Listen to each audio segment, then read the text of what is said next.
안녕하세요. 매일 아침 말씀 묵상에 오신 여러분을 진심으로 환영합니다. 1월 28일 일요일 아기 득세하는 날에 이제 제5과 낯선 땅에서 부르는 여호와의 노래입니다. 시편 137편 4절 기억절입니다. 우리가 이방 땅에서 어찌 여호와의 노래를 부를까? 생각할 문제, 시편 74편과 79편은 어떤 위기를 말하고 있는가? 이 시편들은 어떤 배경을 가지고 기록된 시인가? 오늘 우리에게 주는 교훈은 무엇인가?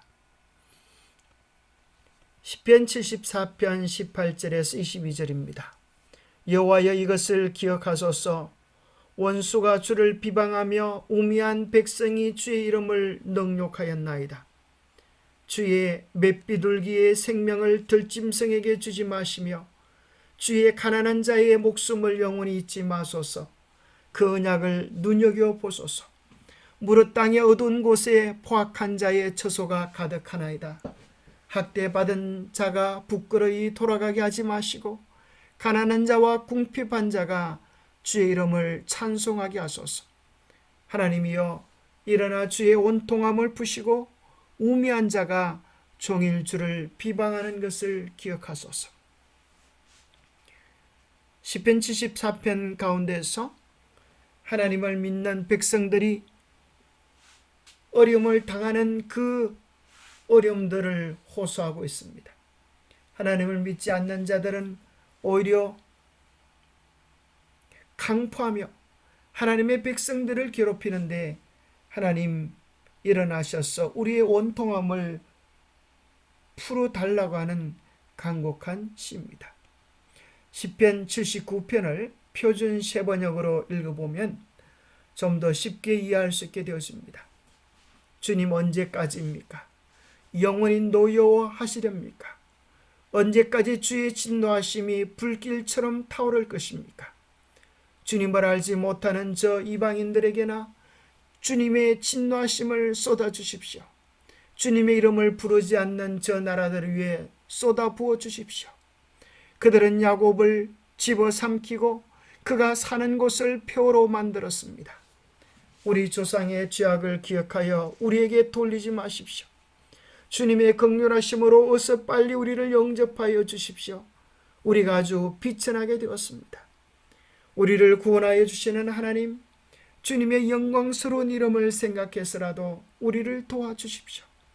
주님의 명성을 생각해서라도 우리를 건져주시고 우리의 죄를 용서하여 주십시오. 여기 보면 야곱을 집어삼키고 그가 사는 곳을 표로 만들었다고 하는 본문 내용을 통하여 예루살렘 멸망 때임을 확인하게 됩니다. 그들이 바벨론으로 포로로 가서 부르는 노래입니다. 하나님을 모르는 이방인들이 그들을 향하여 조롱하고 조소할 때에 하나님 저들에게 진노를 부어주십시오. 왜 하나님을 믿고 경외하는 우리에게 이러한 아픔을 허락하십니까? 라고 이야기합니다. 어찌 이방인들이 그들의 하나님이 어디에 있느냐 하면서 비웃게 버려두시겠습니까? 주님의 종들이 흘린 피를 주님께서 갚아주신다는 것을 우리가 보는 앞에서 이방인들에게 알려주십시오. 갇힌 사람들의 신음소리를 주님께서 들어주십시오. 죽게 된 사람들을 주님의 능하신 팔로 살려주십시오. 주님, 우리 이웃 나라들이 주님을 모독한 그 모독을 그들의 품에다가 7배로 갚아주십시오. 그때에 주님의 백성 주님께서 기르시는 양떼인 우리가 주님께 영원히 감사를 드리렵니다. 때때로 주님께 찬양을 드리렵니다. 그들은 참으로 그들의 신음소리를 들어달라고 하나님께 간곡한 목소리로 탄원하고 있습니다. 시편 기자는 백성들의 죄가 하나님과의 언약 관계를 더럽히고 이 모든 결과를 초래했다고 하는 사실을 명백히 알고 있습니다. 백성의 회복은 전적으로 하나님의 은혜로운 개입과 죄의 속죄를 통한 언약 관계 회복에 달려 있습니다. 주님이 우리 구원의 하나님, 이 시기에 우리는 언약하신 구원의 약속에 대한 하나님의 신실하심을 기대합니다. 그런데 이스라엘 백성이 회복되는 것보다 더 중요한 것은 세상에서 하나님의 품성을 옹호하는 것입니다.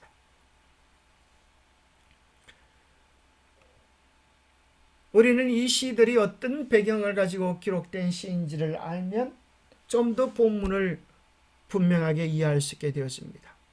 시편 79편은 아삽의 시로, 시편 74편과 마찬가지로 기원전 586년 바빌로니아의 느부갓네살 군대가 예루살렘을 철저하게 파괴했을 때를 배경으로 합니다. 표저에 성급된 아삽은 다윗과 솔로몬 시대의 사람이었기 때문에 이 시는 아삽이 직접 지은 시가 아니라 아삽의 자손들이 지었고, 보다 더 정확하게는 예루살렘이 파괴된 이후 아삽의 자손들이 지어 조상의 이름을 붙인 시인 듯합니다. 이 시편은 지금도 금요일 오후가 되면 예루살렘 성전 서쪽 통곡의 벽에서 계속 낭송된다고 합니다.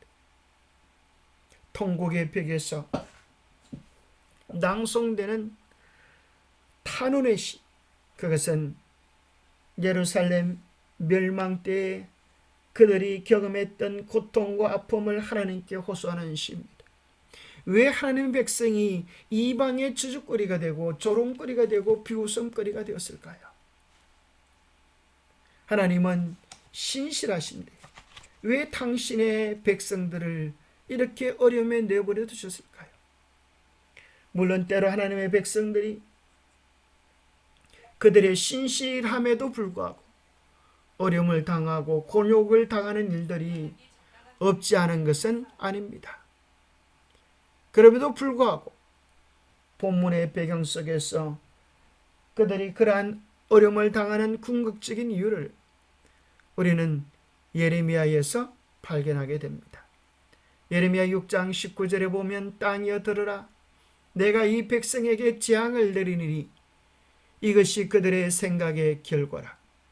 그들이 내 말을 듣지 아니하며 내 율법을 거절하였음이니라고 이야기합니다.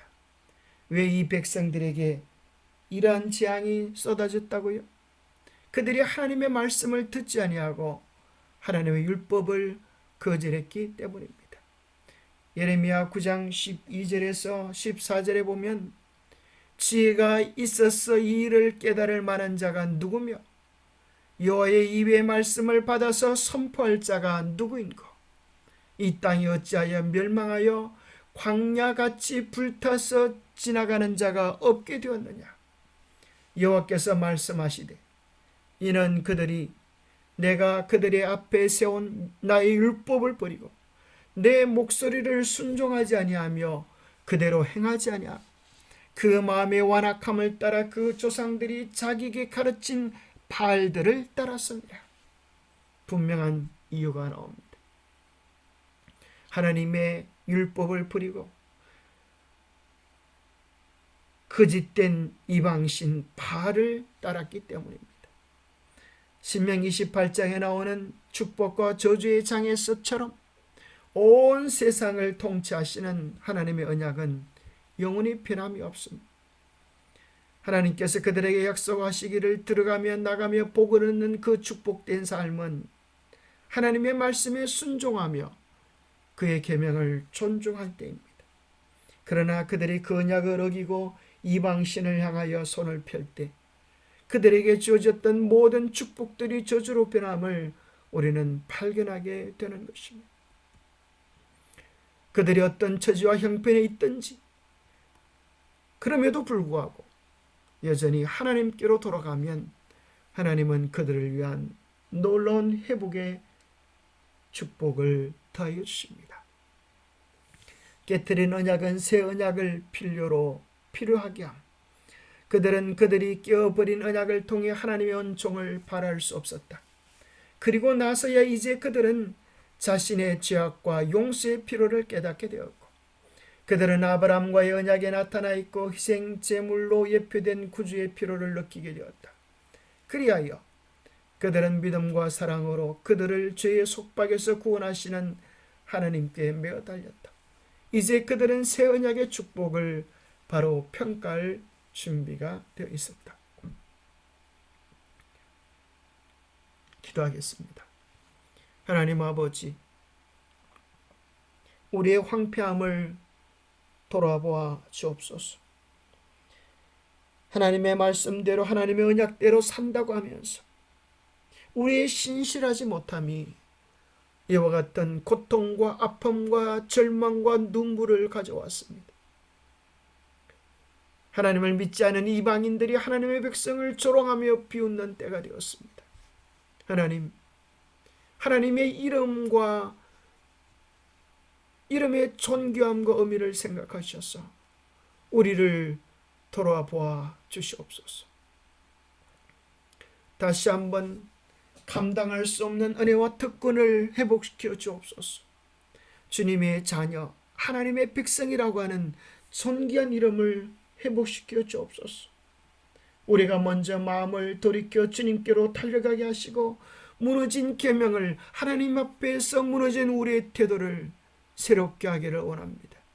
성령님 오셔서 도와주시고 우리의 마음과 성품을 회복시켜 주시고 주님께 대한 사랑을 회복시켜 주셔서 주님께서 우리의 삶을 통하여도 영광을 받으시옵소서. 주님과의 언약이 새롭게 회복되어져서 주님께 온전히 영광 돌리는 삶을 살아갈 수 있도록 우리를 도와주시옵기를 우리 주 예수 그리스도 이름 모자하여 간절히 간구하옵나이다. 하나님께로 돌아갈 때 우리 모두에겐 희망이 있습니다. 우리는 늘 주님 뜻 안에 있다고 생각하면서도 우리는 끊임없이 내 고집, 내 주장, 내 뜻을 포기하지 않는 연약한 죄인들입니다. 오늘도 주님께 더 가까이 나아가는 축복의 하루가 되기를 소망합니다. 감사합니다.